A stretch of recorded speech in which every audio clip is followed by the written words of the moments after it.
Համո Սահյանն ամենուր է, բոլորիս հոգիներում, մեր ականջներին կարող ենք անընդհատ տարբեր տողեր այսպես արտաբերել, հնչել, հիշել։ Հերթական տեսահոլովակներ Լեյլա Սարիբեկյանի, քիչ առաջ լսում ենք կրկին Սահյանի տողերով, ամենուր երգերում, մեր մտքերում Սահյան է։ Հրաշք լիներ կրկնվեր, այն հրաշքը իրական, առուն ստվեր տաներ ջղացպանի աղջկան։ Որ մեկը չգիտի, ով չգիտի, որ սրանք հանճարեղ Սահյանի խոսքերն են։ Ես չիմացա թե ինչու, դու չիմացար թե ինչպես, պատահեցինք մեկ-մեկու մեր երազներն առանց մեզ։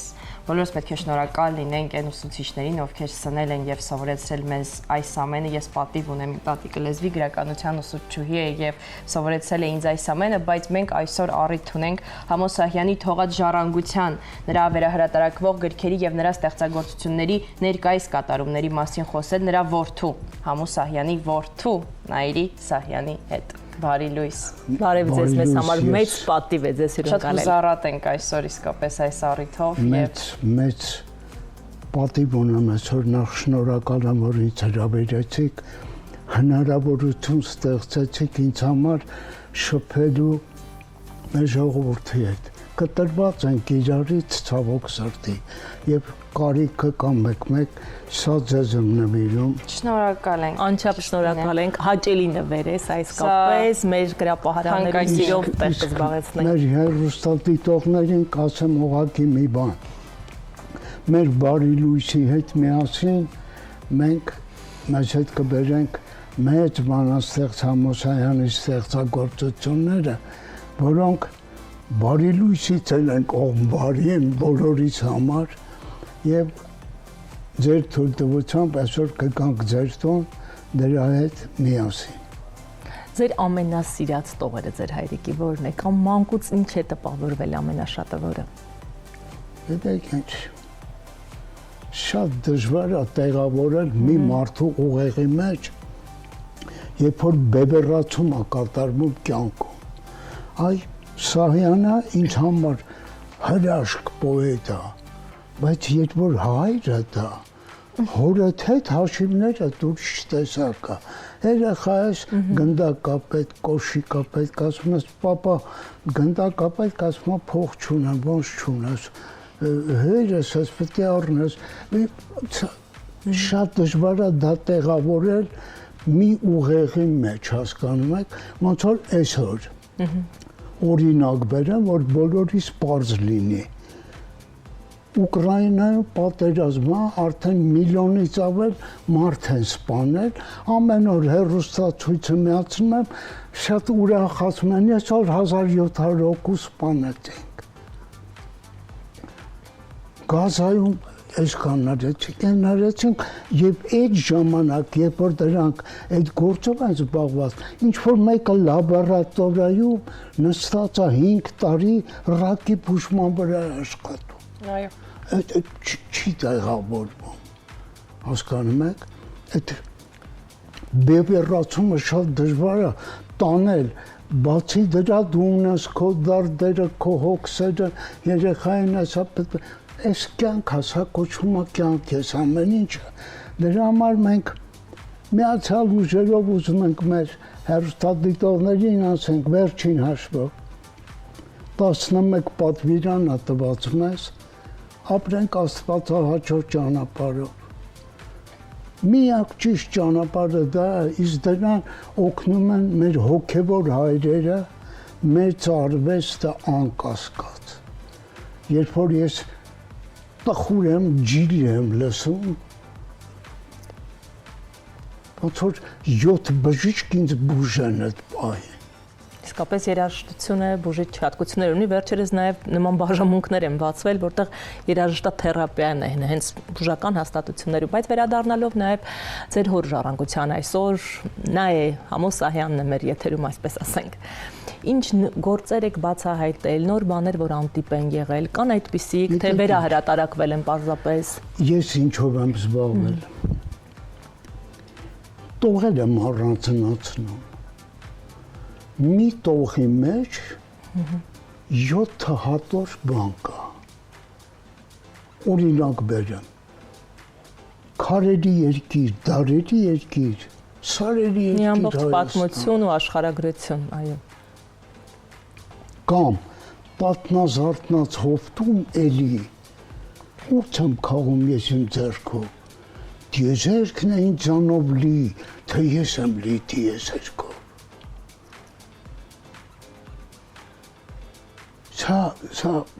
սա անկալելը գիտեք ինչ մի անգամից տանում է քեզ ուրիշ տեղ մոռանում ես ֆիզիկական, նյութական աշխարհը քո մեջ բաբախում է, հոգիդ տանում է, որտեղ բոլորիս մեջ աստվածայինը կա, չէ, վերջը հոգին Աստծո դրածն է։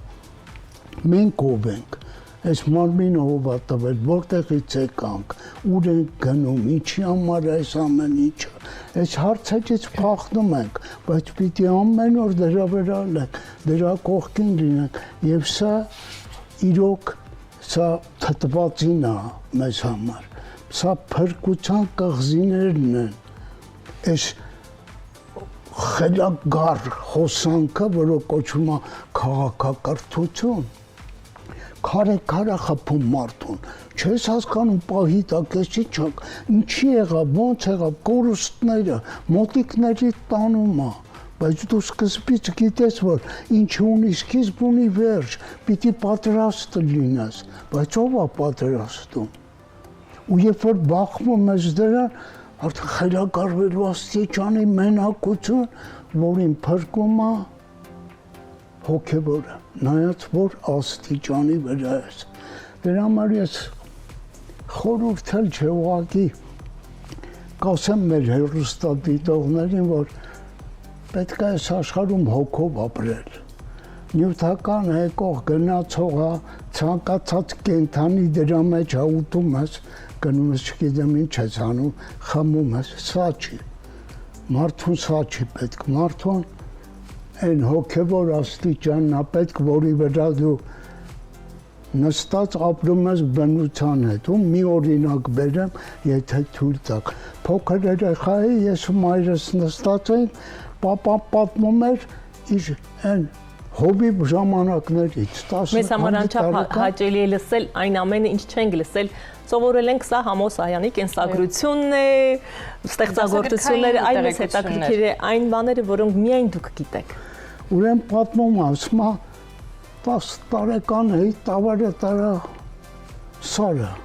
հարացելու դե ասում եմ մայրամուտ արդեն արև ասում եմ որ սկսեց իջնել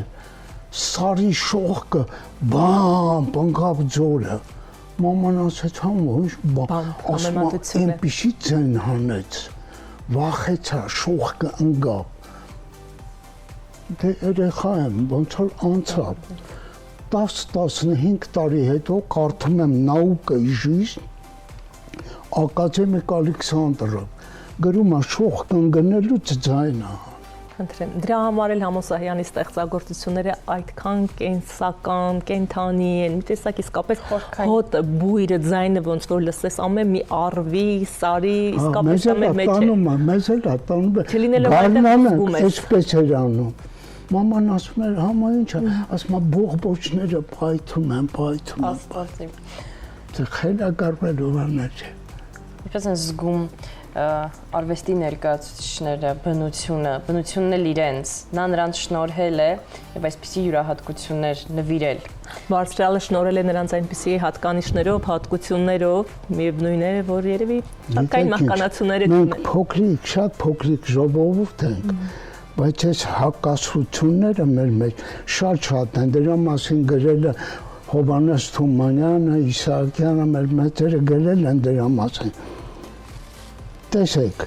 հիմա Հայաստանում ինչ որ մեկը թմրամիջոցներ է բերում, որ ծախի երիտասարդների վրա եւ դրանց եւ այլն, բայց կան մարդիկ, որոնք հենց հիմա այստեղ անում են մի բան, որ ամբողջ աշխարհը ապշած է, որ այս փոքր երկրում, այս փոքր ժողովուրդը կարող է այդպիսի բան անել։ Ես նկատի ունեմ Քրիստոսի արձանը, որը շատ շուտով կանգնելու է մեր սարերից մեկի վրա։ Սա մեր ազգի պատիվն է, մեր եկեղեցու պատիվն է, մեր պետության պատիվն է։ Հասկանում եք։ Մեկը մտնում է մի տեղից բանա գողանում, մեկը բանա ջարդում, մեկն էլ սա է սարքում։ Ասածս ինչա։ Այ ժողովուրդ ջան։ Մեր հետևից այո արժեքներ պետք է թողնենք։ Պետք է հետևել, սա մեծ մարդիկ են, որոնց անունը վաղը ոսկե տառերով գրվելու է հայ ժողովրդի պատմության մեջ։ Ոնց որ այսօր Թումանյանին նա, որի 1000 տարի կամ 1000 դար ես կողմ են կողմ, ինչ կա որ, ես մի հոգի տիեզերքի, մեծ հոգու հետ, ինչ կա որ։ Օրինակ Թումանյանին մատնանշեցիք ձեր հոր համար, ով էր նրա, այսպես ասած, հայրը գրական աշխարհում։ Այդպես ես չգիտեմ հայրը, բայց ինքը միշտ խոսելով ասում էր Թումանյան։ Կամ Արենց Կատերյան, բայց Թումանյանն է անհաս Արարատը։ Նստած վիճում էին, մարդ կար ասում էր Չարենց, հայրս ասում էր Թումանյան։ Սա է ճիշտ ճանապարհը։ Սա է բանաստեղծության, նա չէր հերքում։ Երկու մեծություններ, այո, իսկապես։ Բայց սա է ճանապարհը եւ Շահյանը այդ ճանապարհը ընտրեց։ Դուք նաև Համոսահյան պոեզիայի կենտրոնի ՀԿ-ի տնօրենն եք։ Պատմեք ՀԿ-ի գործունեության մասին, ինչ նորություններ են սպասվում, այժմ ինչ գործունեություն է ծավալվում։ Նորությունների մասին չեմ ասի, որտեղ որ ասում եմ չի լինում։ Ձեր մեջ եք Աչքով եմ տալիս ինքս, բայց 10 գիրք ենք վերահրատարակել։ 10-ն էլ մեկը մյուսից լավ խնդրում։ Այո, մենք այստեղ օրինակն ունենք։ Էսթետիկ առումով եւ նյութի։ Երեկոներ են կազմակերպում, տարբեր քաղաքներում, տարբեր շրջաններում, Սահյանի երկրորդ լավագույն ասմունքողները ելույթ են ունենում։ Ակտիվությունը ինչպիսին է հանրության։ Ակտիվությունը մարդկանց ինչպիսին է։ Գիտեք ինչ, ժողովուրդը կարիքը ունի, խելագարվում են մարդիկ, դրա կարիքը կա։ Ես կյանքս ապրած մարդ եմ, բայց միշտ հիշում եմ տանից, որ դուրս էի գալիս, մայրս վերարկուս բռնում էր, ասում էր բալա ջան, չմրսես։ Մինչև հիմա մեջ հսա, որտև հիմա քիչ կա։ Իսկ մեր մեծերը ոտից գլուխ դա են։ Մեզ տալիս են արդեն պատրաստի, ծամած ամեն ինչը, որ անկալի վերցրու ապրի։ Այդ հայ ծնողների գենետիկ կոդի մեջ է եղել անընդհատ, անգամ ամուսնացած ժամանակ պիտի միևնույն է իրենք տանեն առաջ։ Դե մեծերի կոդի մեջն էլ սա ժողովրդի համար անելն է։ Հասկանում եք, ախր ամեն մեկը պիտի չմոռանանք, ամեն մեկը ծնվում է ինչ-որ մի բանի համար։ Յուրաքանչյուրն ունի իր առաքելությունը։ Անկասկած, որպեսզի գնա ճանապարհով, պետք է դա գիտակցի։ Գիտակցելու համար պիտի գտնես ինքդ քեզ, գտնելու համար պիտի կանգնես հայելու առաջ վերջը, ես ով եմ, ես ինչ եմ ինձանից ներկայացում եւ ինչ պիտի անեմ, ով է հիմա անում, ընկած, չգիտեմ, հաճույքներ, անցողիկ բաները, որոնք բան չեն տալիս, վերջում երբ որ գալիս այն պահը, որ պիտի բաժանվես այս մարմնից, մոլորված ասում ես, բա հետո ինչ հետո ուշա։ Դի ժամանակին կարողանաս անես, սա բոլորի սա վերաբերվում եւ փոքր ժողովուրդը սիրենք իրար էլի, հարգենք իրար։ Այն դասերը, որ քաղել եք ձեր հորից, ո՞րն է։ Դասերը, որ քաղել եք ձեր հորից, պարզապես հորից, ոչ թե Համոսահյանից։ Ես ամենամեծ դասը համեստությունն էր։ Այն ինչ որ տեսա ես այդ մարդու մեջ, այլևս չեմ տեսել կյանքում։ Այդ աստիճանի չեմ տեսել։ Սա խելագարվելու բան է։ Այդ մեծության մեջ, այդ տաղանդի մեջ, այդ երևի այդպես էլ պիտի լինի։ Կենթանության օրոք օրինակ ինչպիսին էին նրա շուրջը մարդիկ։ Գնահատում էին հավուր պատշաճի։ Ամաչում էր, որ գովում էին, ամաչում էր։ Իրական մեծություն կարմրում էր, աչքերը փախցնում էր, չէր սիրում։ Բայց մի օր մտա տեսա կատաղած նստած է, ծխում ասում է, պապա ինչ է եղել։ Ասում էին, ապուշ եկավ, նա տանում տվեց, այն ժամանակվա պաշտոնյաներից, 4 ժամ նստել էր ինձ բացատրում էր Գրաքննություն է արել։ բանաստեղծան մեջ ինչ եմ ուզեցել Գրաքննությունը ժամանակի, այո, այսպես։ Ես շնորհակալ եմ ձեզանից շատ այս ստուդիայից միշտ հաճույքով եմ գալիս Սիրով հյուրընկալում ենք։ համոզված եմ որ վերջինը չի Վստահաբար։ Ձեզ նորանոր ստեղծագործական հաջողություններ ենք Շնորհակալ ենք, ցանկանում։ որ եկաք, շնորհակալ ենք նվերների համար, շնորհակալ ենք մեր հեռուստադիտողներին մեզ դիտելու համար, դիտենք գովազդը եւ դիմավորենք մեր հաջորդ հյուրին։